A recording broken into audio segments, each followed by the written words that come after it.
Hello.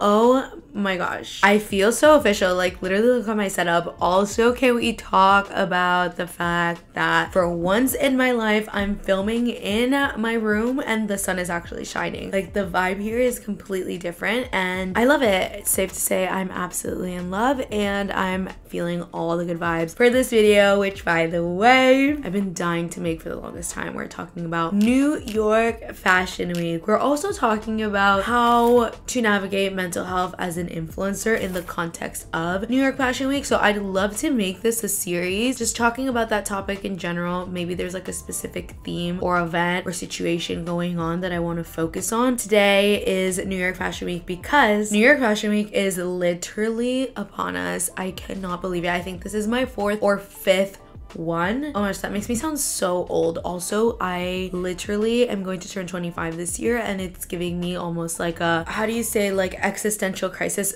Okay, I'm rambling too much. I'm going back and forth, but wow, yeah, 5th or 4th New York Fashion Week. That's insane. I'd like to think that I have a couple of like tools of the trade, things under my belt that I've learned throughout every single one and throughout my full-time content creation journey since I've been here in New York that I could hopefully pass on to you. So kind of on that note, little synopsis on how I started my content creation journeys, just so that you're not like, who is this girl and why should I even believe her? Okay, like, let me make a case for myself, okay? My name is Sarah, but you can call me Sarita. And yes, I am a full-time Latina content creator, freelancer, influencer, whatever word you want to call it, here in New York City. I'm originally from Miami, but I went to school at the University of Florida, and there I studied advertising with a minor in event planning. And while I was in college, I had already started becoming a full-time influencer. I actually hit my first 100K on TikTok while I was in college,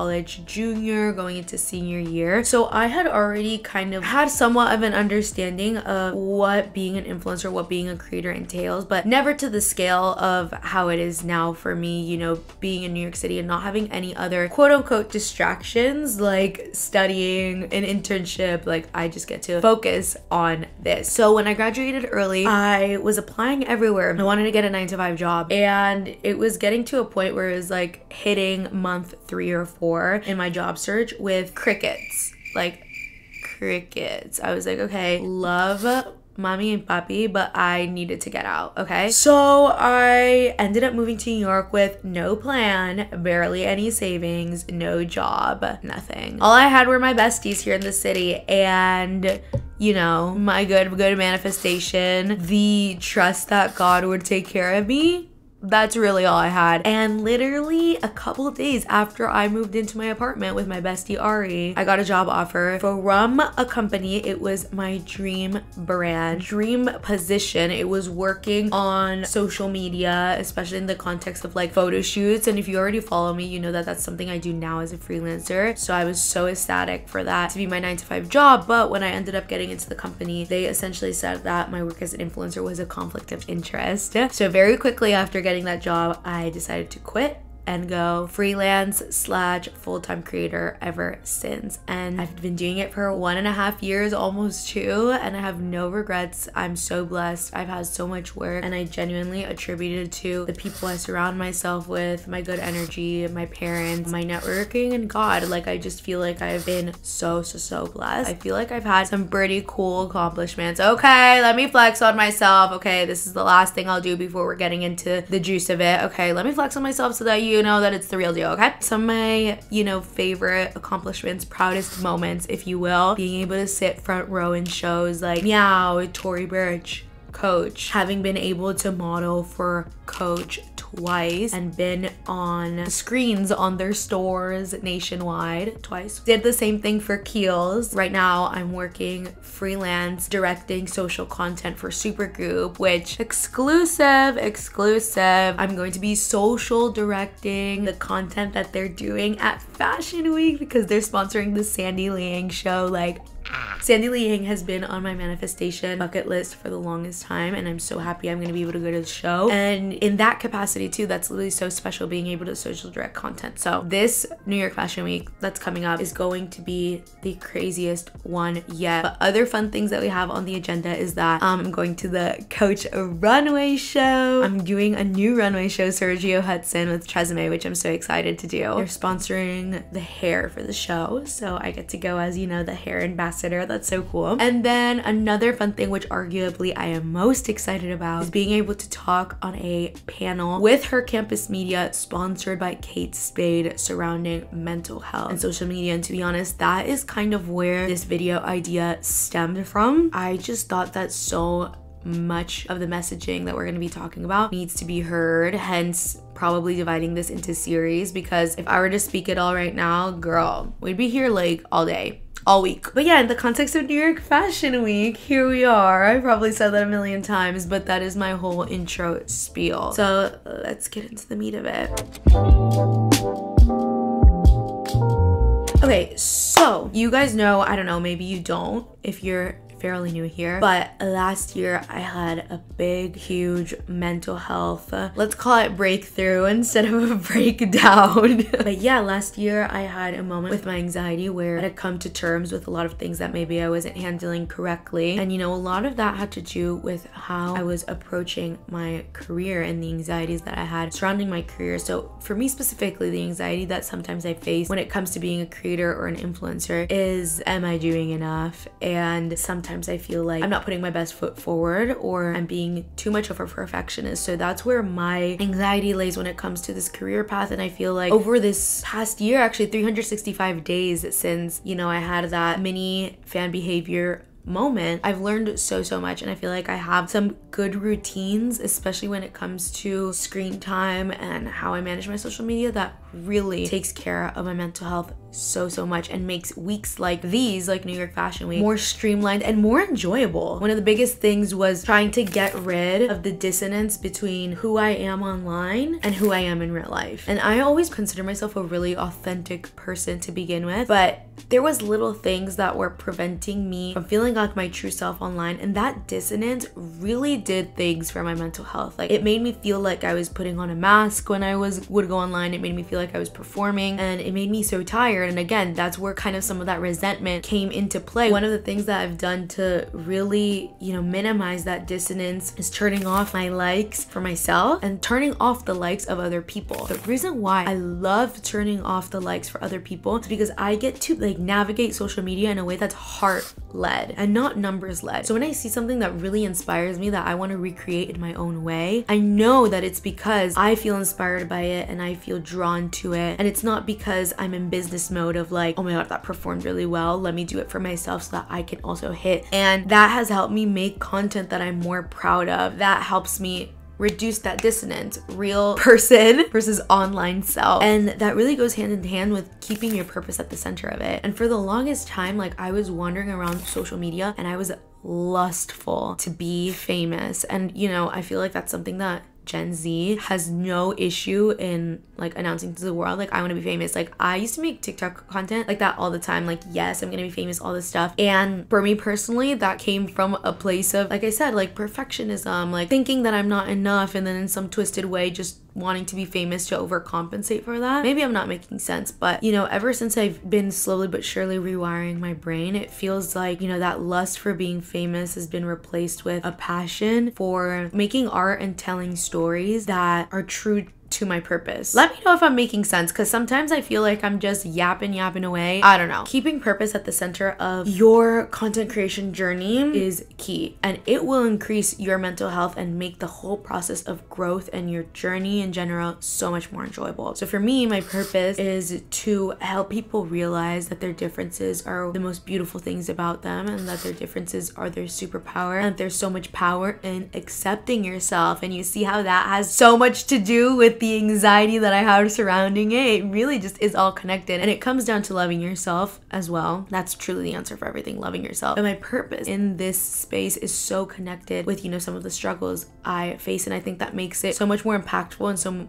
much more real because it's something that I go through, so I understand. It's always having something that's going to remind you to center yourself and remind you of your purpose that is going to increase your mental health dramatically in this industry. At least it has for me and my own struggles and my own anxiety. So in a nutshell, that is 100% what has helped me do bigger events like New York Fashion Week and not resent them. An anxiety specific to New York Fashion Week is not having the time, being so overwhelmed with like so many things to do. And when you have so many things on that schedule, on that to-do list, sometimes it feels a little bit like you're a robot and you're performing chores, which it is work at the end of the day, right? But like you want it to feel somewhat enjoyable. For me, the biggest solution has been entering my picky and choosy era. And guys, I am never leaving. There was a point in my life where I would go to like 4 events a day. It was for the sake of networking. It was for the sake of career. I was doing the best with what I had in the moment, okay? Oh my gosh. How was I not so freaking tired? I'm just getting tired just thinking about it, if I'm being quite honest. Being in my picky and choosy era has helped me be so much more intentional with the people that I work with the events that I go to. It makes it feel a little bit more special. And again, I feel like a broken record here, but it helps me keep purpose at the center of it too, because again, I'm not on this like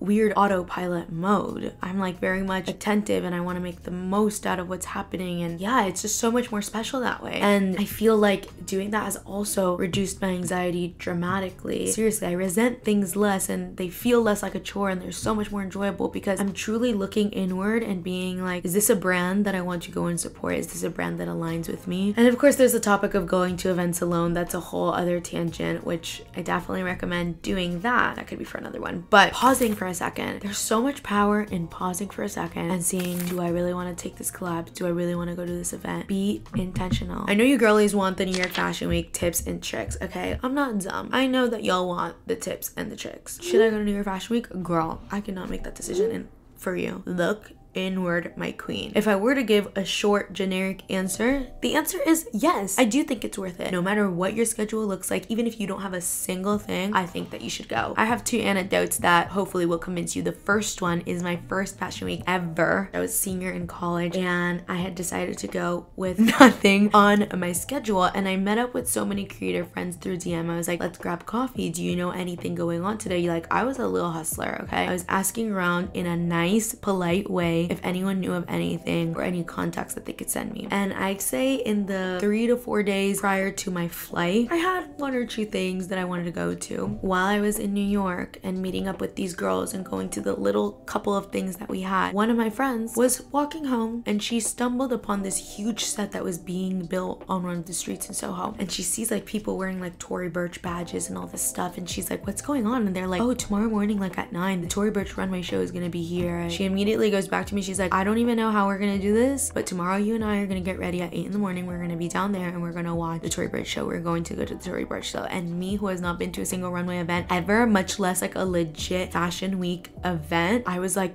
yeah. So we got our best fashion week outfits. I'm not even kidding. I had this like yellow feather top with butter slacks and like this white little Peta and Jane bag. I was like, ooh, I'm ready. And we were standing in an area that was designated for like passerbys that were just like walking around. We were very polite. We were just looking. At that point in my life, I was interning with Victoria's Secret. So I was working with, you know, bigger name models. So some of them knew who I was. Some of them said hi to me, thinking I'm sure that I was gonna go to the show or something. And I feel like one of the people that was like managing the set noticed that. Not to mention, out of all the passerbys, I'm not even trying to like toot my own horn or whatever, but like best dressed. Never underestimate the power of a good outfit, because guess what? Literally 3 minutes before the show was supposed to start, this girl that was like looking at me, you know, saying hi to people, and she was like managing kind of like the run of show, she pulls me and my bestie Ari and she's like, there's 2 empty seats, you guys are gonna sit right there. Girl, like when I sat down, I literally saw at my peripheral across Miss Anna Wintour. Did I know on the flight to New York that this was gonna happen? Like literally no. And I made a whole Instagram post about this because guys, I started crying at the finale of the show. I was so overwhelmed, like I couldn't believe it. I felt like truly it was one of those moments where like you make the leap and like God and the universe will provide. It was one of those crazy things, and that's why I really always tell people like just do it. Like you really don't know like where life take you, like right place, right time. Like I'm a big believer in and those types of things, that you will really just align with experiences that are not meant to pass you. Like what's meant for you will genuinely not pass you. And the second antidote that I hope will convince you to take a chance on yourself and come to New York Fashion Week is this one. So not even 2 weeks after this same New York Fashion Week that I'm talking about, I'm already back in Gainesville. I'm back at university. Like I'm doing my own thing. I get an email from Coach saying that they want me to model in one of their horse and carriage campaigns that's going to be in all their Coach outlet stores nationwide. And I'm like, yeah, I am going to drop everything and miss a bunch of tests and quizzes to go to this. Like, are you crazy? And that's exactly what I did. And once I was on set here in New York doing the thing, I asked them where they found me, and they said they found me through my content that I posted not too long ago during Fashion Week time. So look at that. Just the act of you showing up and taking pictures and pretending, maybe pretending is the wrong word, maybe giving off the energy that you're here for a purpose and standing your ground and being like, yeah, I'm here. And what about it? Taking up space. Latinas, let's take up space. It can lead to amazing things, even though in the moment you might feel a little bit silly. So is it worth it? Yes, it 100% is worth it, ladies. Hopefully I made a pretty good case for myself. I mean, I know it's hard to do silly little things in the name of manifesting and just, you know, putting yourself out there, but the universe listens. The universe listens. God listens. And, you know, do it for yourself. Bet on yourself. Like, it's hard though. I know it's hard, but I am going to be there for you every step of the way. Remember how important it is to take space, and most importantly, remember that it's who you are offline that matters the most. So while you're out here doing all your cool little things for New York Fashion Week, wherever you are in your journey, remember to